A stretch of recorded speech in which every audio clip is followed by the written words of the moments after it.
Believe it or not, for something so simple, a heck of a lot of people don't mow their lawn properly. So I'm going to show you a few tricks to help you get it right.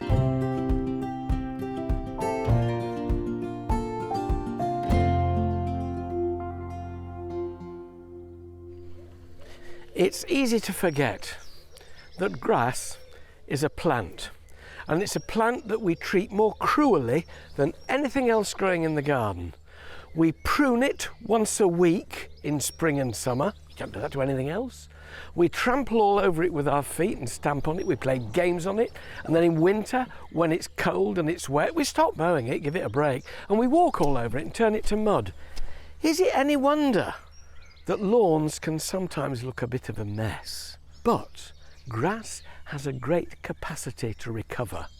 And we can do one or two things which help it recover, but at the same time, show it that we care.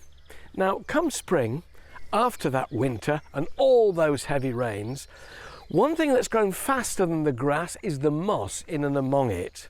And to allow the grass room to spread sideways, room to grow, room to create a lawn, we need to get rid of that moss.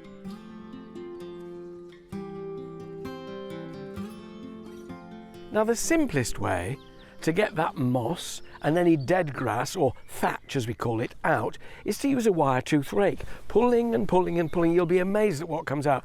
Great for your abs. Exhausting.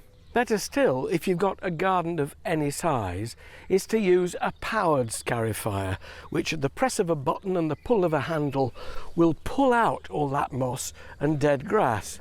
And it does it by virtue of these teeth down here. That whirls round and scratches away. Make sure whenever you turn the machine over like this that the battery is not in there so it can't start up and injure you.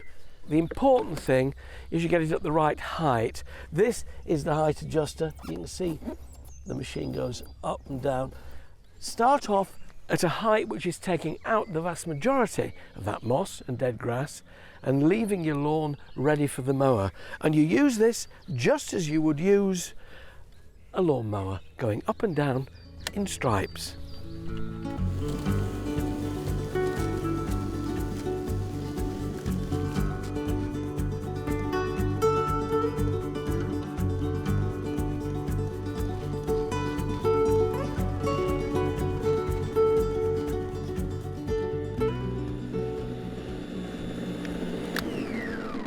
You'll be amazed at what comes out, because it will be a mixture of moss, dead grass, broad-leaved weeds.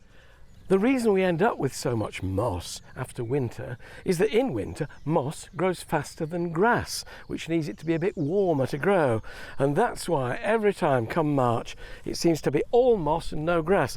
We've got to give the grass a chance to catch up, get the moss out. The grass will then start tillering, spreading sideways and growing upwards. But what it is wonderful for the compost heap. It's let air in, it's let light in, it's encouraging the grass to grow, and when you got all this out, you're ready to mow.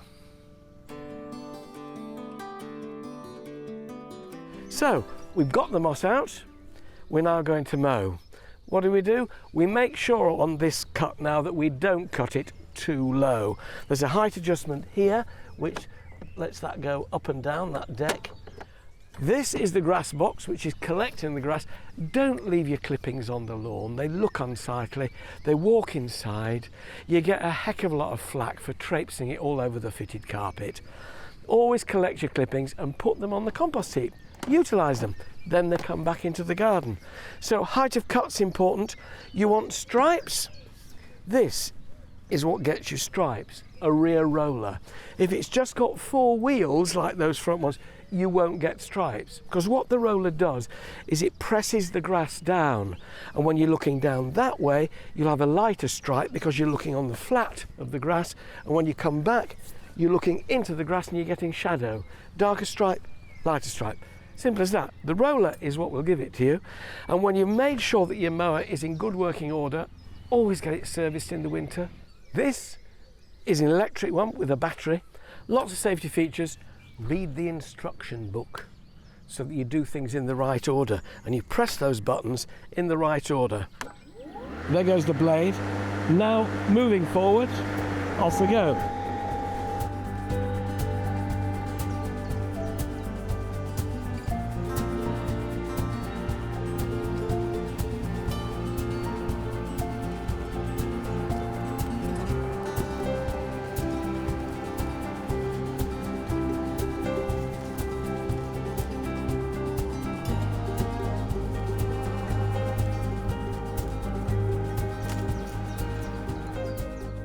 I'm slightly overhanging the edge that I've cut, otherwise you end up with this little fringe going all the way down. And it's pretty nearly straight, which, bearing in mind the fact that I'm aware I'm being filmed on camera from a funny angle, it's just my excuse really, isn't it?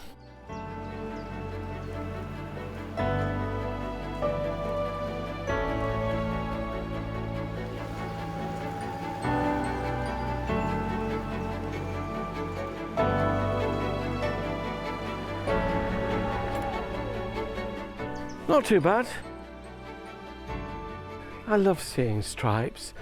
Just a few things. One, don't mow too close. An inch in summer, and in really hot weather, raise it to 1.5 inches. The longer the grass blades, the greener the lawn will stay. Once it gets really hot and dry and rain isn't forthcoming, the lawn will start to go brown. Never water your lawn. It will recover very quickly in a shower of rain. How often should you cut your lawn? At the very least, once a fortnight. But if you want a really good thick lawn, once a week, during weather when we've got mild temperatures, sunshine and showers to keep it growing. When it gets hot and dry, cut it down to once a fortnight and leave more grass on. The other thing is no mow May, an encouragement not to mow your lawn in May, but to let it grow for insects. Well, what happens come June? You're cutting it all down, there's far too much grass on, the insects, oh blow them, they've had their mate. No. Far better to mow constantly through the year, but to leave longer areas that are unmown.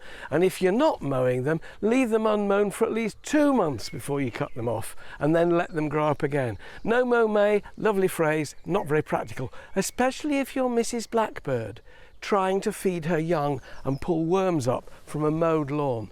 So don't imagine that a mowed lawn is unfriendly for wildlife. As far as the birds are concerned, and provided you only use organic fertiliser in spring like bloodbone and fish meal, no lawn weed killers, no inorganic fertilisers, you end up with a green sward which is pleasing to the eye under your apple trees. Cue bird song. Thank you. For more tips on how to look after your lawn, go to my 3-step lawn fix and it'll show you even more. If you haven't subscribed to the channel yet, click below. It's going to be a fantastic year in our new garden with tips and inspiration, so why not join us?